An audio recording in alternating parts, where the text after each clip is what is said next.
Joining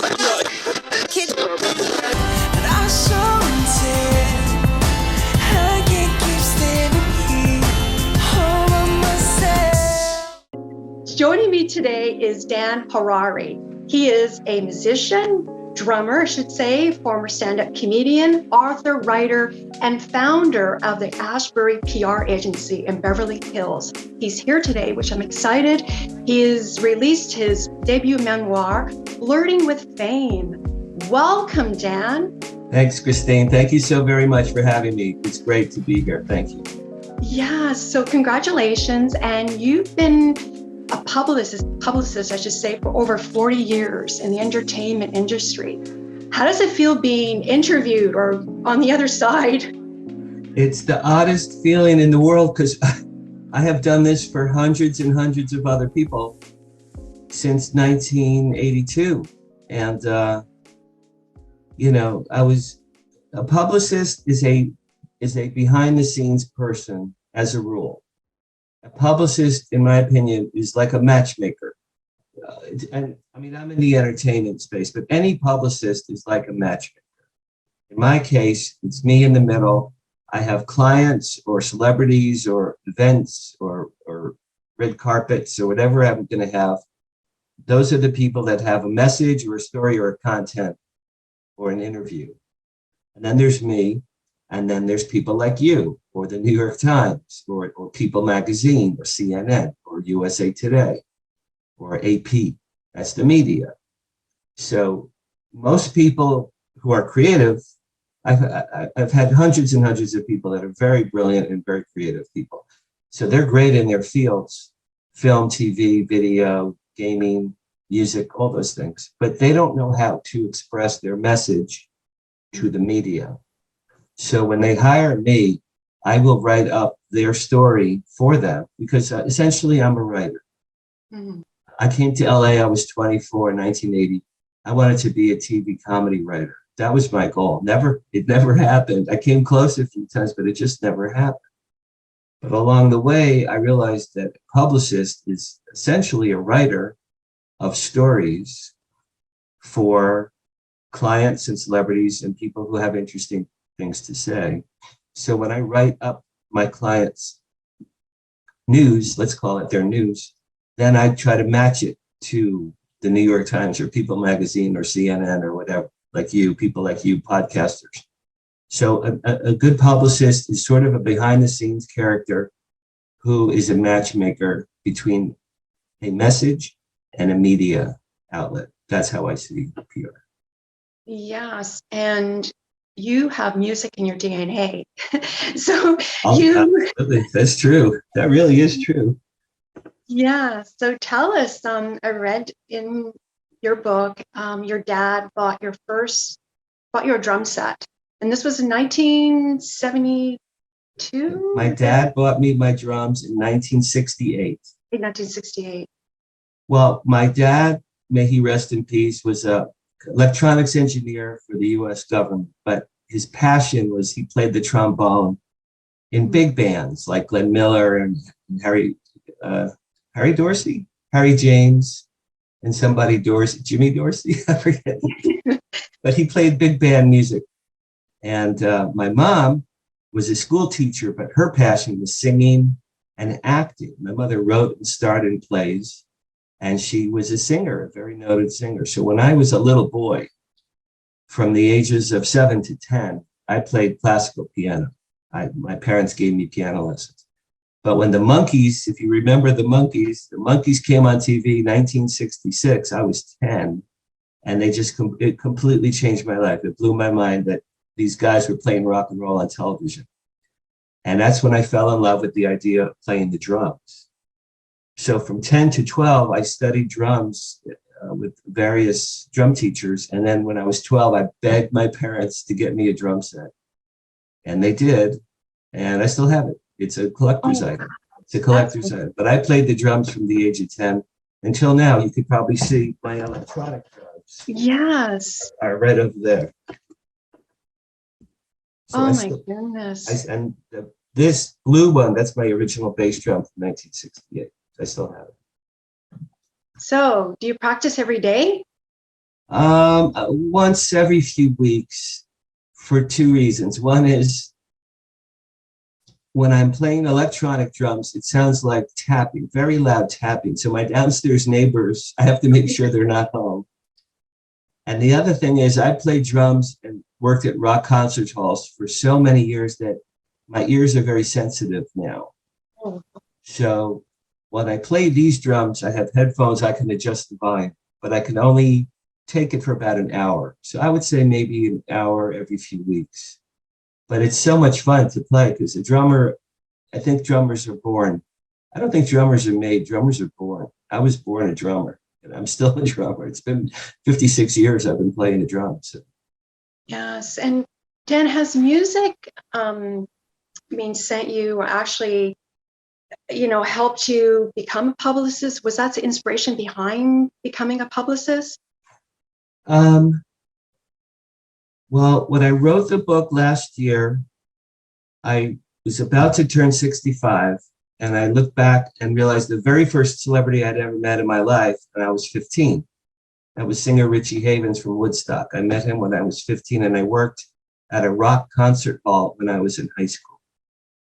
So from age 15 to 18, I worked with Bruce Springsteen, Kiss, Fleetwood Mac, lots of bands before they were famous.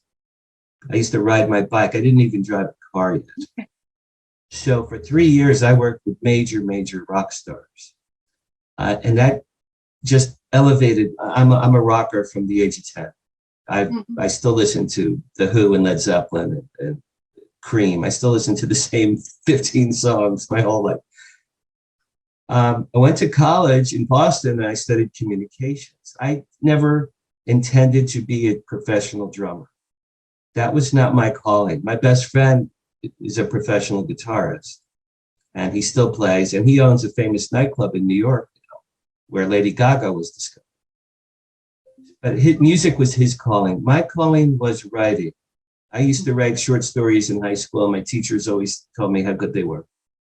So when I turned 24 in 1980, I had a friend living on Venice Beach, California. She invited me to live at her house. I slept on her couch for a year when I first came. The goal, Christine, was to be a TV comedy writer. Mm-hmm. So I used to write, they're called spec scripts. If you write a script for a TV show that you're not involved with, but you write for the characters and thematically what the show is all about. For example, I wrote a Seinfeld episode in 1990 or 91 when the show first came up, before it was a hit show. And I got it to the producers and they said, nice job, but we're not going to buy it. So I wrote a lot of spec scripts in the 80s and 90s. Along the way, I stumbled into publicity. A lot of PR is writing, creative writing. And I met my wife and I had 2 kids and I had a family, and, you can't support a family hoping to be a comedy writer. You have to make a living. So I stumbled into PR along the way, and I'm still doing it. I have my own firm. My firm is 26 years old. I've been a publicist for 40 years. And my book is a creative writing expression. It's my first book. I have 3 more books coming out in the next 2 years. Yeah. So when did you decide to, when was that pivotal moment? Hey, I want to write the book, Flirting with Fame. Well, that's really a great question. So really, last spring, I'd say last April, 2021, during COVID still, people were still kind of locked up at home in COVID.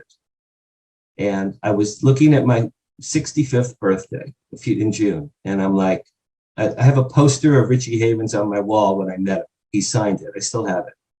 So I looked at the poster. I said, I met him when I was 15 and I'm about to turn 65. And then the light bulb was 50 years. And then I'm like, okay, that's cool. Then, Christine, I took a piece of paper and a pen and I wrote down all the famous people I've met in the last 50 years. And there were hundreds and hundreds. As you read the book, there are hundreds of them. When I put them all in the book, I was like, my note on my paper, I was like, this is a book. This is a book. So it took me about 3 months to write it. It just came out. Honest to God, I wrote it for my family and friends.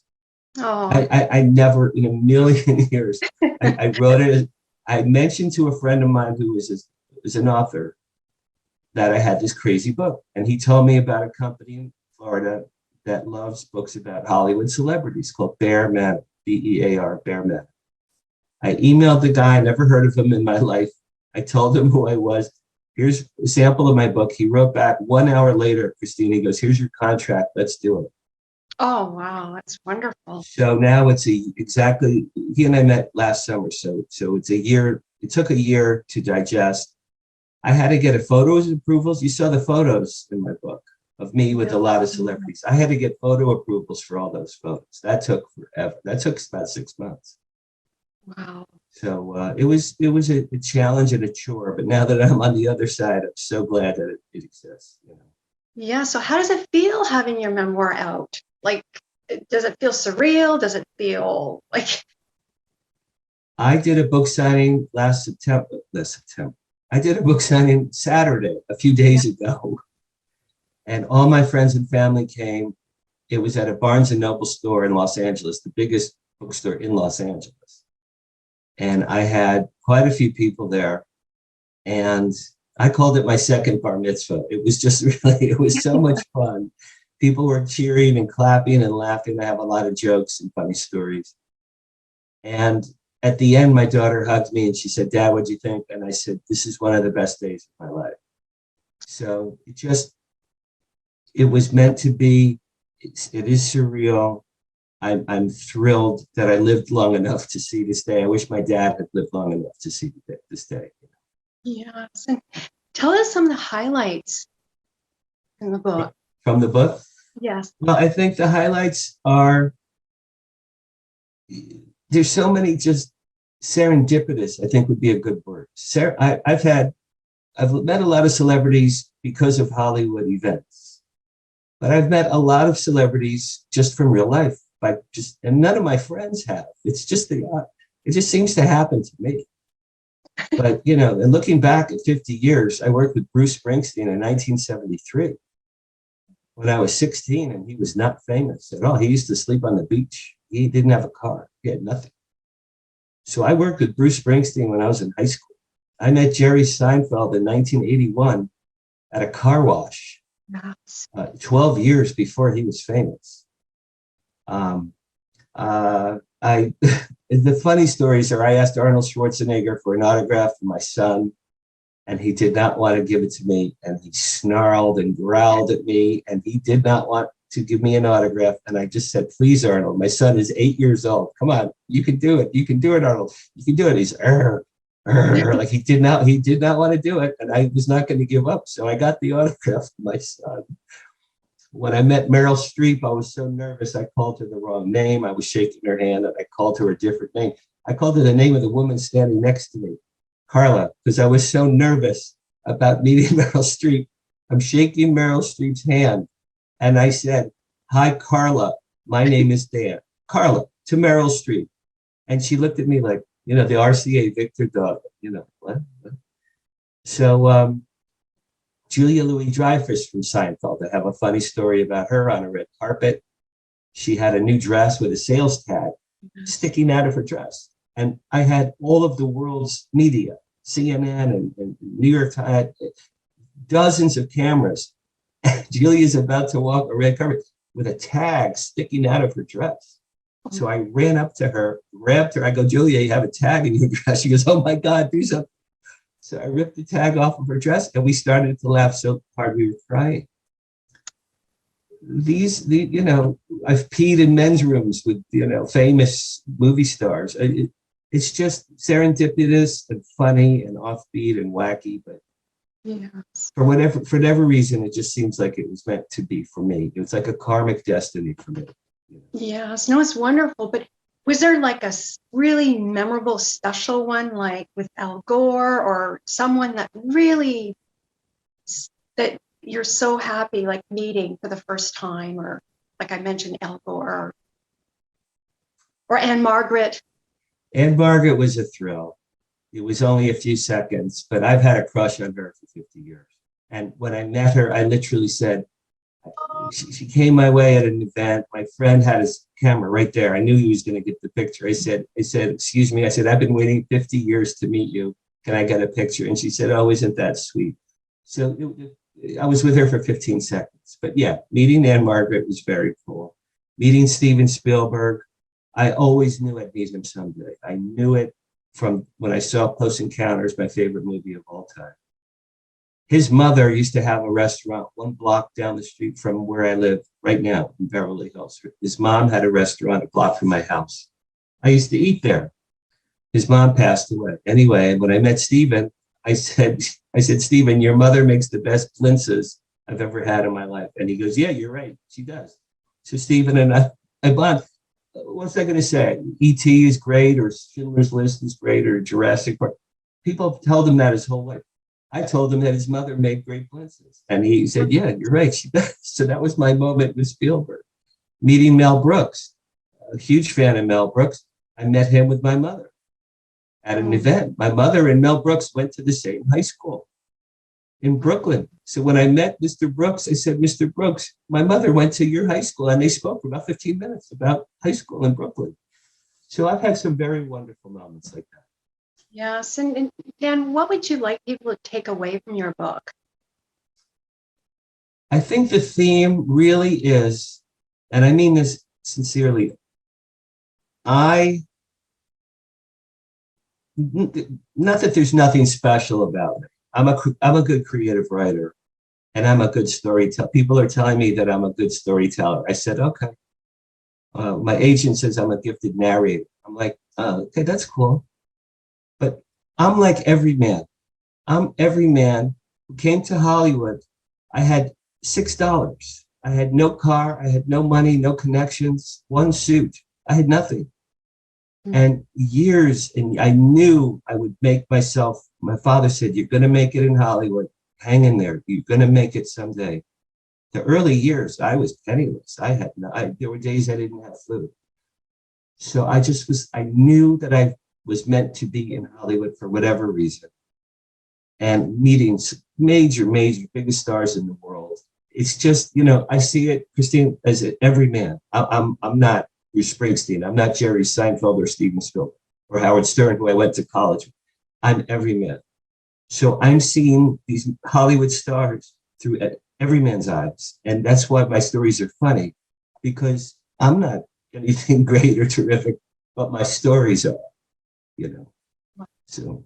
Yeah, and this book is for people who are in the entertainment industry, or for someone who wants to, read from your stories, Yeah, my best friend Peter said, this book is a must-read for anyone who loves the entertainment industry. And I would say, yeah, because I just was behind the scenes for 40 years at so many events and companies and red carpets and parties. So if you want, again, I represent every man. And if you read it, you'll see how an every man was like meeting Bob Hope and Milton Berle and Steve Allen and getting winked at by Jerry Lewis and spending a day with Mary Tyler Moore. I just stumbled and bumbled, and these things happened. And Christine, I didn't realize it was a book really till last year when I wrote down the names.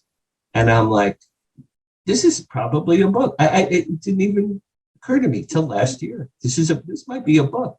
And then the book just happened in 2 seconds. And it really was meant to be. I'm thrilled. It's on Amazon, people. Yeah. Flirting with Fame. It's on Amazon. Please buy my book. That would be great. That would be great. No, it's inspiring, Dan. Congratulations. And what is next for you? Well, my next book is a book that it took 42 years to write. 42 years to write. And it's about my history with women. I've been with a lot of women in my life, good, bad, and ugly. It's the women I've loved and lost or never loved at all. And it's called Carrots, like a carrot on a stick in front of a donkey. Yeah. And that's coming out in September, 2 months from now. Same publisher. It's a funny, sexy, intense, very, very honest memoir. I was a sex addict for 20 years. It wasn't particularly fun. So I overcame that. I talk about that in the book.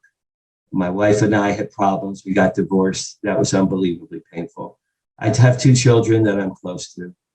But that's my next book. And then the one I'm really excited about next March is a science fiction book called After They Came. And that comes out next March. It's about 2 aliens who come to Earth and save mankind. And that one I dedicated to my father. And that's the one I'm really excited about. Wow, that's great. Is there anything else, Dan? I mean, you got your firm still, like. I still do PR. I have less clients these days than I used to have. I represent a wonderful Hollywood restaurant called Musso and Frank. It's the most famous restaurant in Hollywood. It's 103 years old. I was blessed when I met the owners. It was kismet, and I've been part of their family for 3 years. So that's one of the great clients I ever had. It's a restaurant. I go there all the time. I can eat there and drink there and take women that I'm chasing after for dates there and birthday parties and celebrations there. I'm 66. I'm slowing down. I'm not what not what I was years ago. Wow. But I still do PR, and I still have the books, and meeting people like you. It's just really fun for me. It's a whole entirely different experience to be on the other side of the curtain, as they say.